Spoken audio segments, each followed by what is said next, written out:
The Federal Reserve is expected to keep interest rates steady when it makes its announcement this afternoon, but rates, inflation indexes, I-bonds will reset slightly higher starting today. Our senior personal finance correspondent, Sharon Epperson, joins us right now with more. What's going on?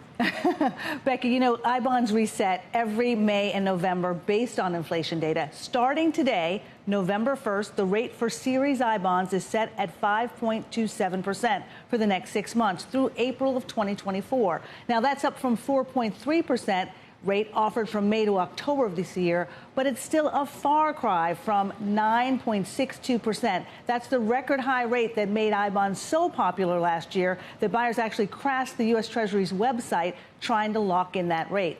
Now, I-bonds have a composite rate made of two parts, a variable rate that changes every 6 months based on inflation, and a fixed rate of return that is now at a 16-year high of 1.3%.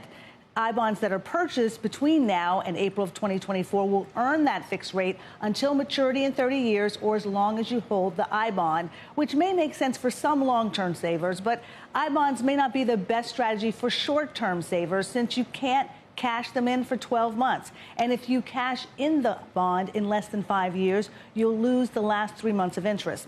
Also, you can only buy up to $10,000 in I-bonds every year if you do it online at treasurydirect.gov, and up to $5,000 a year if you use your federal income tax return to buy paper I-bonds. Now, to find out more ways to deal with inflation, though it is coming down, you want to mitigate risk, you want to maximize your finances, join me, Jim Cramer, and top financial experts for CNBC's Your Money virtual event on November 9th. You can scan the QR code on your screen or visit cnbcevents.com/yourmoney to register, Becky.